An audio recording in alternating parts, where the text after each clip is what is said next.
नमस्कार बच्चों। आज जो चैप्टर पढ़ाने जा रहा हूँ मैं वो बैंक है, जो कि बहुत ही इम्पॉर्टेंट है परीक्षा के दृष्टिकोण से और बहुत इंटरेस्टिंग भी है। ठीक है, इसके बारे में हम लोग को बहुत कुछ पता है, लेकिन इनकी बारीकियों को थोड़ा सा देखते हैं इस चैप्टर में। ठीक है, तो सबसे पहले प्रस्तावना यानी परिचय। आज के समय में बिना बैंक के जीवन की कल्पना नहीं की जा सकती है। सच है, आज के डेट में अगर अपने जीवन से बैंक को हटा दें तो पॉसिबल नहीं है। एक साधारण से साधारण आदमी का संबंध आज के डेट में बैंक से है और एक बड़े से बड़े उद्योग का भी संबंध बैंक से है।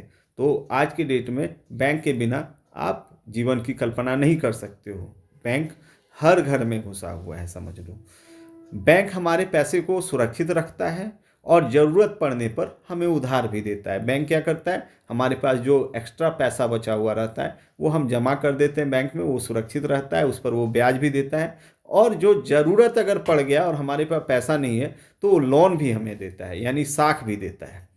इसी कारण लोन को साख बोलते हैं। ठीक है, इसी कारण बैंक आधुनिक अर्थव्यवस्था की रीढ़ माना जाता है। बैंक क्या माना जाता है, आधुनिक अर्थव्यवस्था का रीढ़ माना जाता है। ठीक है, बिना बैंक के अर्थव्यवस्था को भी हम उतना प्रसार नहीं कर पाते।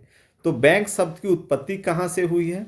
तो बैंक शब्द इटली की भाषा, इटालियन लैंग्वेज में बैंको शब्द से लिया है। बैंको का मतलब होता है बेंच, यहाँ पे बैंका हो गया है, बैंको होगा BNCO। ठीक है, तो बेंच या मेज। तो पुराने समय में क्या होता था, इटली में जितने साहूकार थे, सेठ लोग जो थे, जो बिजनेसमैन लोग थे, वो लोग बेंच पर बैठकर रुपयों का लेन देन करते थे।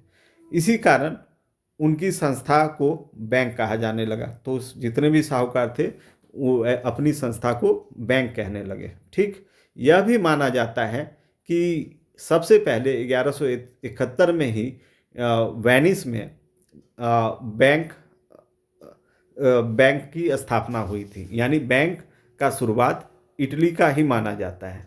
ठीक है, बैंक का आशय, बैंक का क्या मतलब है? साधारण भाषा में बैंक वह संस्था है जो जनता से पैसा जमा के रूप में स्वीकार करता है। क्या करता है? जमा के रूप में स्वीकार करता है, जनता से पैसा जमा के रूप में स्वीकार करता है और ज़रूरतमंद लोगों को उधार देती है। सबसे पहले साधारण अगर बैंक की परिभाषा बोलें तो वो जो पैसा जनता से जमा लेती है और जिनको ज़रूरतमंद जो लोग होते हैं उनको उधार दे देती है। यही बैंक का मेन काम भी होता है। ठीक, बैंक की परिभाषा अगर हम देखें तो बैंकिंग कंपनी वह कंपनी है जो जनता से जमा स्वीकार करती है, यानी जनता से पैसा जमा कराती है और चेक, ड्राफ्ट, आदेश आदि के द्वारा भुगतान कार्य करती है और उनके ही डिमांड करने पर पैसा उनको देती भी है। चेक के माध्यम से हो, ड्राफ्ट के माध्यम से हो, ठीक है, ये सब के माध्यम से भुगतान कार्य भी करती है। यह परिभाषा परीक्षा के लिए बहुत महत्वपूर्ण है, इसको याद करना। बैंक के प्रकार, बैंक के प्रकार में अगर हम आके देखें तो सबसे पहले होता है देसी बैंकर। देसी बैंकर ग्रामीण क्षेत्रों में पाया जाता है। जैसे हमको कुछ ज़रूरत पड़ा कुछ पैसों का, तो हम बैंक में जाते हैं तो बहुत कागजी कार्रवाई बैंक करती है और हमसे बहुत कुछ कोलेट्रियल मांगती है, बहुत सारा चीज़ हमसे एज ए जमानत मांगती है। लेकिन जो देसी बैंकर होते हैं उनसे हमारा व्यक्तिगत संबंध होता है, वो आराम से हमें पैसा इजली दे देते हैं गांव घर में। ठीक है, लेकिन यहाँ एक समस्या है, बैंक से इनका जो ब्याज दर होता है वो काफ़ी अधिक होता है। ठीक है, देसी बैंकर हो गया। अब हम आएंगे व्यापारिक बैंक पे। तो जनता से जमा लेकर ऋण देती है। ये जो कमर्शियल बैंक हैं इनका काम है जनता से जमा स्वीकार करना। जो भी आपके पास पैसा बच जाता है वो कोशिश करती है कि आप जमा करो वहाँ, और उसी जमा पैसा को क्या करती है, ऋण देती है। जमा पर वो कम ब्याज देती है ऋण के ब्याज की अपेक्षा।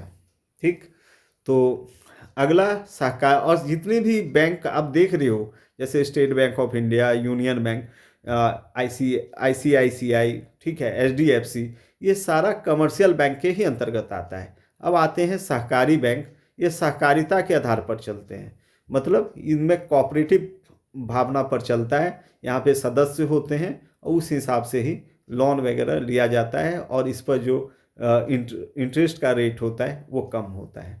अब है भूमि बंधक बैंक। जमीन के बदले दीर्घकालीन ऋण देते हैं। ठीक है, ऋण के भी प्रकार हैं आगे हम पढ़ेंगे। तो ये जो भूमि बंधक बैंक है, याद रखना कि ज़मीन के बदले दीर्घकालीन ऋण देती है, ज़्यादा समय के लिए 10 साल 15 साल, लेकिन इसके बदले आपको भूमि बंधक रखना पड़ता है भूमि बंधक बैंक में। अगला हम बात करेंगे बचत बैंक। बचत को बढ़ावा देते हैं और सामान्यतः 3 से 4% ब्याज देते हैं। ठीक है, उनका बचत बैंक का कहना है कि बचत को बढ़ावा दो। ठीक है, क्योंकि भविष्य में कोई नहीं देखा है, तो अगर कोई भविष्य में किसी तरह का दिक्कत आ जाए तो आप क्या कर सकते हो, ठीक है, कि बचत बैंक से पैसा निकाल के आप खर्च कर सकते हो। तो हमें भविष्य में पैसा बचा के रखना चाहिए। ठीक है, तो बचत बैंक का एक खोलने का ये भी उद्देश्य है कि लोग अपना जो एक्स्ट्रा मनी बचता है उसको बचाएं फ्यूचर के लिए। तो बचत बैंक उसके लिए बहुत ज़्यादा सहयोग करती है। विदेशी विनिमय बैंक, इसका काम है विदेशी मुद्रा का लेन देन करते हैं। ये जैसे अमेरिका से आप डॉलर लाए तो उसको रुपया में कन्वर्ट करना, यहाँ रुपया दिए तो उसको अमेरिका में डॉलर में कन्वर्ट करना, ये सब काम विदेशी विनिमय बैंक का है। अब आएंगे औद्योगिक बैंक। ये जो बैंक है सिर्फ जो उद्योग धंधे करते हैं उन्हीं को दीर्घकालीन ऋण देती है, अधिक समय के लिए ऋण देती है, ज़्यादातर बड़े व्यापारियों को। अब आएंगे केंद्रीय बैंक। सभी बैंकों का बैंक होता है, इसको बोलता है सब बैंक का बैंक होता है, और केंद्रीय बैंक के ही रेगुलेशन से, रूल से, नॉर्म से सारी बैंकिंग सिस्टम चलती है। ठीक है, तो आरबीआई सब बैंकों का बॉस होता है, बस ये जान लें। अब आएंगे ऋण के प्रकार। ठीक है, मैंने बताया ही था पहले कि ऋण के भी प्रकार होते हैं। पहला है अल्पकालीन ऋण, ये 3 से 6 महीने का होता है, व्यापारिक ज़रूरतों के लिए लिया जाता है इसको। ठीक है, मध्यकालीन ऋण ये 1 से 3 वर्ष होता है, इसके मशीन वाहन आदि के लिए हम लोग ये लेते हैं, और 3 से 6 महीना छोटे कामों के लिए लेते हैं, यानी व्यावहारिक ज़रूरतों के लिए लेते हैं। मध्यकालीन ऋण जो है 1 से 3 वर्ष के लिए होता है, मशीन वाहन आदि के लिए होता है ये। ठीक है, अब हम बात करेंगे दीर्घकालीन ऋण। 10-20 वर्ष तक भूमि मकान उद्योग स्थापना के लिए दीर्घकालीन ऋण जो लेते हैं हम 10 से 20 वर्ष तक के लिए लेते हैं, भूमि मकान हो गया, उद्योग स्थापना के लिए लेते हैं। अब हम बात करेंगे बैंक के कार्य। तो बैंक के मुख्य कार्य होते हैं, कुछ सहायक कार्य हैं, कुछ एजेंसी संबंधी कार्य हैं। हम इन सभी चीज़ों का बारीकी से डिस्कशन करते हैं और शॉर्ट में, ठीक है, जिसमें आप लोग को भी बहुत कुछ लिखने का मौका मिले। बैंक के मुख्य कार्य हैं जमा स्वीकार करना, चालू खाता, सावधि जमा खाता, बचत खाता, आवर्ती जमा खाता। ठीक है, तो बैंक का मुख्य कार्य है जमा स्वीकार करना। जमा स्वीकार कैसे करती है वो? चालू खाता के द्वारा, सावधि जमा खाता के द्वारा, बचत खाता के द्वारा, आवर्ती जमा खाता का बारे में तो के द्वारा। तो ये सब जो खाता का प्रकार दिया है वो नेक्स्ट चैप्टर में हम डिटेल में पढ़ेंगे, क्योंकि ये अगला चैप्टर बैंक में खुलने वाले खातों के विषय में ही है। ठीक है, दूसरा काम है ऋण देना। ऋण देने का भी तरीका है, नगद ऋण दिया जाता है, ओवरड्राफ्ट दिया जाता है, बिल डिस्काउंटिंग। तो इसमें नगद ऋण और ओवरड्राफ्ट याद रखना काफ़ी है। बैंक ऋण देते समय लगभग 25% सुरक्षा का अंतर रखता है। मतलब बैंक क्या करती है कि अगर 100 रुपया उसके पास जमा है तो कोशिश करती है 25 रुपया रख के अपने पास, क्योंकि कभी भी वो मांग सकते हैं लोग, और 75 रुपया वो लोन एज ए लोन लगा देता है। कहने का तात्पर्य यहाँ ये है। सामान्य कार्य, सामान्य कार्य क्या है, उसका जनरल वर्क क्या है? चेक ड्राफ्ट जारी करना। ठीक है, बैंक क्या करती है? चेक ड्राफ्ट जारी करती है, धन का हस्तांतरण करती है, पैसा ट्रांसफ़र करती है, विदेशी विनिमय का क्रय विक्रय करती है। विदेशी विनिमय का क्या करती है? क्रय विक्रय करती है। ठीक है, विदेशी विनिमय का क्रय विक्रय करती है, साख का निर्माण करती है, और क्या करती है? साख का निर्माण भी करती है। ठीक है, ये सामान्य कार्य है। मेन कार्य में क्या था?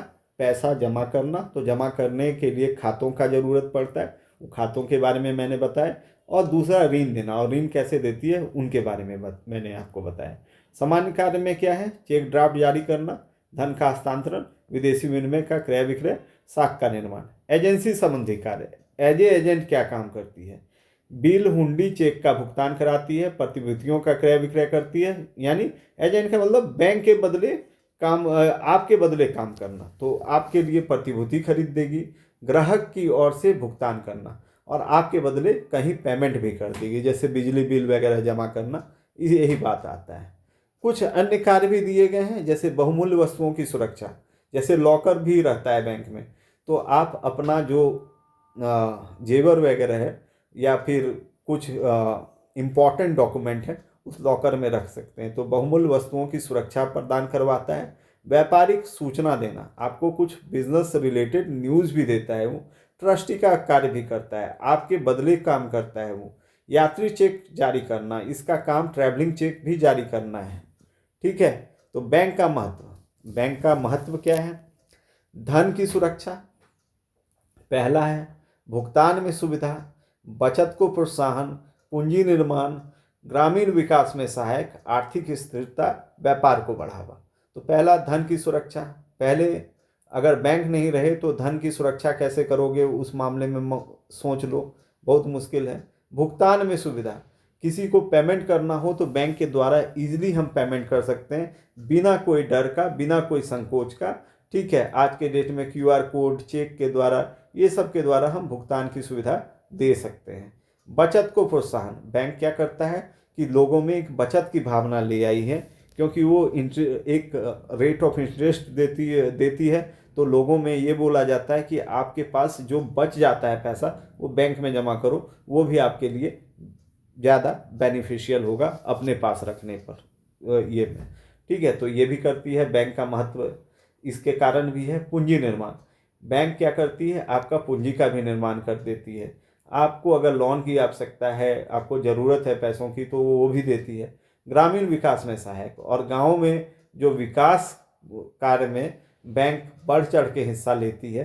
कमर्शियल बैंक नहीं, लेकिन सहकारी बैंक, ग्रामीण बैंक, इनके बारे में सुने होंगे आप, तो ग्रामीण विकास में भी सहायक है ये। आर्थिक स्थिरता, और इसका काम है कि जो महंगाई या जो ये है उसमें एक सामंजस्य लाए और आर्थिक स्थिरता बनाए रखे। व्यापार को बढ़ावा, बैंक क्या करता है कि आज के डेट में जो इतना बड़ा बड़ा व्यापार, इतना बड़ा बड़ा मॉल चल रहा है, ये सब बैंक से उधार पे भी होता है और क्रेडिट देती है। व्यापार को भी बढ़ाने में बैंक का एक अहम योगदान है। तो जितने बिजनेसमैन हैं, बैंक के सभी सेवाओं का वो उपभोग कर पाते हैं, क्योंकि उनको ज़्यादा पता होता है इनके बारे में। अब बैंकों का राष्ट्रीयकरण, 1969 में 14 बड़े बैंकों का राष्ट्रीयकरण हुआ। राष्ट्रीयकरण जो होता है सरकारीकरण नहीं है, मतलब इसको नेशनलाइज्ड किया गया। ठीक है, एक जगह से कंट्रोल का मामला लाया। तो 1969 में हुआ था ये। 1980 में 6 बड़े बैंकों का राष्ट्रीयकरण हुआ, और 1980 में क्या हुआ कि 6 और बड़ा बड़ा बैंक है उसको ये किया, जैसे Andhra bank, corporation bank, new bank of India, ये सब जो बैंक के नाम हैं। ठीक है, इस इस इससे बैंकों की संख्या बढ़कर लगभग 28 होगी। राष्ट्रीयकरण का उद्देश्य है गरीबों तक बैंक सुविधा पहुंचाना। राष्ट्रीयकरण का क्या उद्देश्य था? अगर पूछेगा कि नेशनलाइजेशन का, अरे ये बैंक के नेशनलाइजेशन का क्या फ़ायदा है, तो हम लिखेंगे कि राष्ट्रीयकरण का उद्देश्य जो है, फ़ायदा जो है, गरीबों तक बैंक सुविधा पहुंचाना, कृषि और उद्योग को बढ़ावा देना, जो एग्रीकल्चर है उसको बढ़ावा देना, और आर्थिक असमानता को कम करना, जो इकोनॉमिक इनडिफरेंस है। ठीक है, किसी के पास है तो बहुत पैसा है, किसी के पास नहीं है।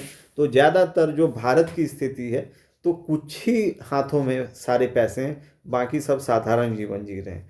ठीक है, तो इसका काम एक और भी है कि बैंक देश कि आर्थिक असमानता को कम करे, जो ये डिफरेंस है उसको कम करे। अब समापन करते हैं बच्चों। बैंक केवल पैसा रखने की जगह नहीं है, बैंक देश की अर्थव्यवस्था का दिल है। बैंक क्या है? देश की अर्थव्यवस्था का हार्ट है। जहाँ बैंक मजबूत होता है वहाँ देश मजबूत होता है। जिस देश का बैंक मजबूत होता है, ऑफ कोर्स वहाँ के देश मजबूत होते हैं।